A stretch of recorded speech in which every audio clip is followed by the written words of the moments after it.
Biscuit তো অনেক কিনে খেয়েছেন, এবার মুচমুচে খাস্তা এইভাবে করে জেবরা বিস্কুটটা বানিয়ে দেখুন। বাড়ি বাচ্চা থেকে বড় সকলে খেয়ে খুশি হয়ে যাবে। আর চায়ের সঙ্গে খেতে যে কি ভালো লাগে, তো না বানিয়ে খেলে বিশ্বাসে করতে পারবেন না। চাইলে বেশি করে বিস্কুটটা তৈরি করে রেখে মাস জুড়ে সংরক্ষণ করে রেখেও খেতে পারেন, দারুণ লাগে খেতে। নমস্কার বন্ধুরা, প্রতিমা কিচেন ভিলেজ ফুডের নতুন ভিডিওতে সকলকে স্বাগত জানিয়ে আজকে রেসিপিটা শুরু করছি। আর আজকে আমি আপনাদের সঙ্গে শেয়ার করব মুচমুচে খাস্তা জেবরা বিস্কুট। বিস্কুট কিন্তু আমরা কম বেশি প্রত্যেকে খেয়ে থাকি, তবে আজকের বিস্কুটটা তৈরি করব অন্যরকমভাবে। বানানো যেরকম সহজ, খেতেও দারুণ লাগে। চাইলে বেশি করে তৈরি করে রেখে মাস জুড়ে সংরক্ষণও করতে পারেন। তো চলুন সহজভাবে বানিয়ে দেখাবো। তো কিভাবে বানাচ্ছি বন্ধুরা, স্কিপ না করে পুরো ভিডিওটা দেখবেন। আশা করি আজকে রেসিপি দেখতে আপনাদেরকে ভীষণ ভালো লাগবে। আর যে সকল বন্ধুরা এখন পর্যন্ত চ্যানেলে নতুন হয়ে থাকলে প্লিজ চ্যানেলটিকে সাবস্ক্রাইব করে আমার পাশে থাকবেন। আর যারা যারা ফেসবুক পেজটাকে দেখছেন তারা পেজটাকে ফলো করে আমার পাশে থাকবেন। তাহলে বন্ধুরা জেবরা বিস্কুটটা বানানো শুরু করি। তো দেখুন, বিস্কুটটা তৈরি করার জন্য এখানে নিয়েছি হাফ বাটি সাদা তেল, আর এই তেলের মধ্যে দিয়ে দিব 2 চামচ ঘি। এই দুটো উপকরণ মিশিয়ে যদি করানো যায় তাহলে বিস্কুটটা খেতে বেশি ভালো লাগবে, টেস্টটাও খুব সুন্দর আসবে। আপনারা চাইলে শুধু সাদা তেল দিয়েও করে নিতে পারেন, কোনো অসুবিধা নেই। এবার দুটো উপকরণ খুব ভালো করে মিক্স করে নেব। দেখুন খুব ভালো করে মিশিয়ে নিয়েছি, এটা সাইডে রেখে দেব। আর এখানে একটা বাটি নিয়েছি, হাফ বাটি নিয়েছি আমি এখানে চিনিটা একটা বাটির মধ্যে নিয়ে নেব। আর অবশ্যই এখানে গুঁড়ো করা চিনিটা ব্যবহার করবেন, তাহলে সব থেকে গলানো সুবিধা হবে। এবার যে আমি ঘি আর সাদা তেলটা মিশ্রণটা তৈরি করলাম সেটা আমি দিয়ে দেবো এই চিনির গুঁড়োর মধ্যে। দেখুন সব পুরোটাই দিয়ে দিলাম। এবার আমি এই 3টি উপকরণ খুব ভালো করে মিক্স করে নেব। আর মিশাতে মিশাতে দেখবেন একদম ক্রিমি ভাব চলে আসবে। খুব ভালো করে একটু মিক্স করে নিতে হবে।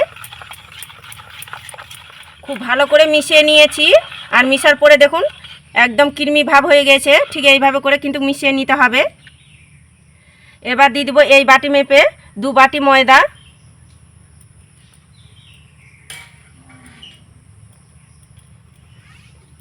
3 চামচ দিয়ে দেবো সুজি, স্বাদ মতো একটু লবণ দেব, তাহলে বিস্কুটের মধ্যে টেস্টটা খুব সুন্দর আসবে। আর এখানে নিয়েছি বেকিং পাউডার, দেখুন হাফ চামচেরও কম দিয়ে দিব বেকিং পাউডার। এখানে খাওয়া সোডা দিতে যাবে না, বেকিং পাউডারটা দিতে হবে। এবার হাত দিয়ে খুব ভালো করে মিশিয়ে নেব সব কিছু।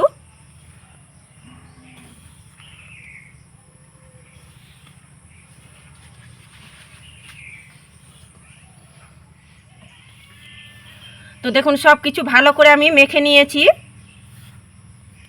এবার আমি কিছুটা পরিমাণে বাটির মধ্যে তুলে রাখবো।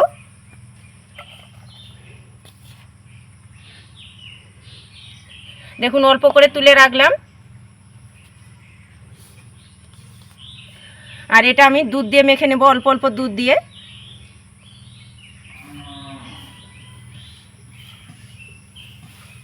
খুব বেশি একসঙ্গে দিতে যাবে না, অল্প করে দিয়ে দিয়ে মেখে নিতে হবে, নাহলে আবার ঢিলা হয়ে যাবে। একটু টাইট করে মেখে নিতে হবে, খুব বেশি আবার নরম করে মাখানো যাবে না।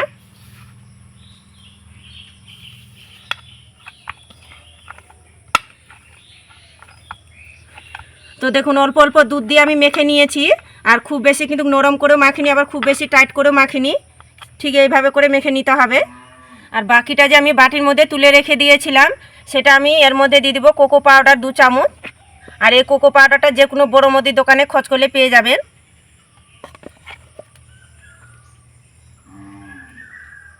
ভালো করে একটু মিশিয়ে নেব। দেখুন ভালো করে মিশিয়ে নিয়েছি, অল্প অল্প দুধ দিয়ে মেখে নেব।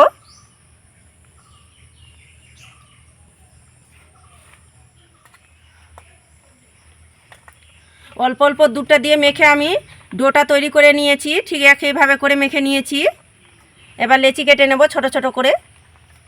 দেখুন এই সাইজ করে লেচিগুলো কেটে নেব।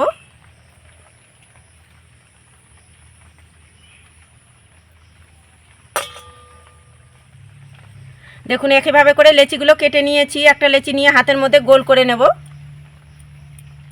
এবার আমি লেচিটাকে নিয়ে বেলনার মধ্যে এইভাবে করে লম্বা করে নেব। এটাকে দড়ি মতো করে একটু লম্বা করে নিতে হবে।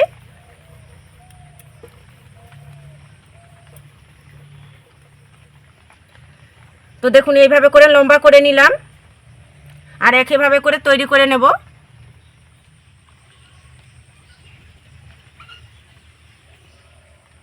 একইভাবে করে আমি সাদাটাও তৈরি করে নিয়েছি।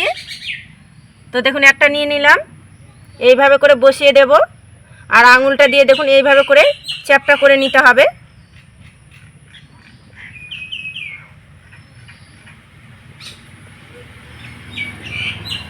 দেখুন আঙুলটা দিয়ে চ্যাপটা করে নিলাম। এবার কোকো পাউডার দিয়ে যে তৈরি করেছি সেটা দেখুন এইভাবে করে বসিয়ে দেব সমান করে। আবারও আমি আঙুলটা দিয়ে এইভাবে করে চেপে দেব।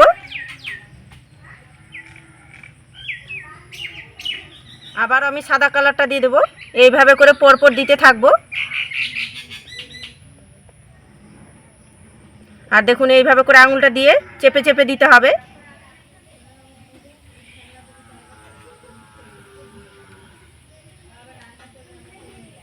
দেখুন পরপর করে এইভাবে করে বসিয়ে দিতে হবে, আর আঙুলটা দিয়ে ভালো করে চেপে দিতে হবে।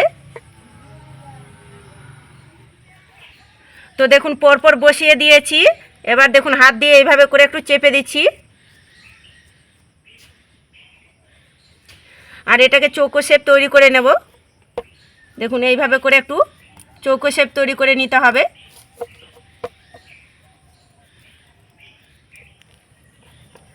তো দেখুন হাত দিয়ে আমি চৌকো শেপ তৈরি করে নিয়েছি, আর এখানে নিয়েছি সুতো। দেখুন সুতোটাকে আমি ডবল করে ভাঁজ করে নেব। দেখুন ডবল করে ভাঁজ করে নিয়েছি, সুতো দিয়ে কাটতে গেলে সুবিধা হবে, আর লেয়ারগুলো খুব সুন্দর বোঝানো যাবে। দেখুন সাইডের দিকটা একটু কেটে বাদ দিয়ে দেব।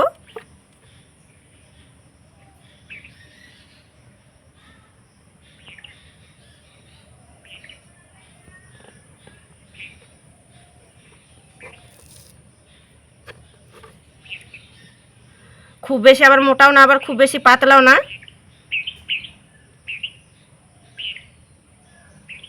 দেখুন এইভাবে করে টানলে খুব সুন্দরভাবে কেটে যাবে, আর দেখুন লেয়ারগুলো বোঝানো যাচ্ছে। এই দেখুন কত সুন্দরভাবে লেয়ারগুলো বোঝানো যাচ্ছে, আর দেখতে দেখুন কি দারুণ লাগছে। তো এইভাবে করে আমি কেটে নেব।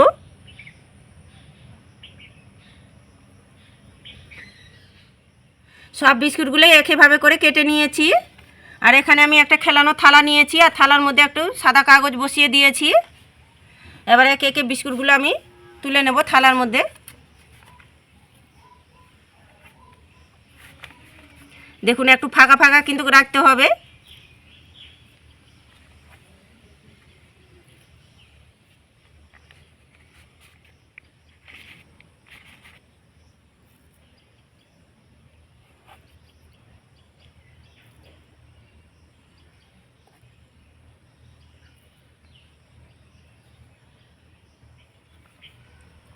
সবগুলো বিস্কুট থালার মধ্যে তুলে নিয়েছি।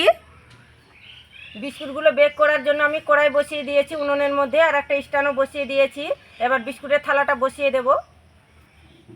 থালাটা খুব সুন্দর করে বসিয়ে দেব।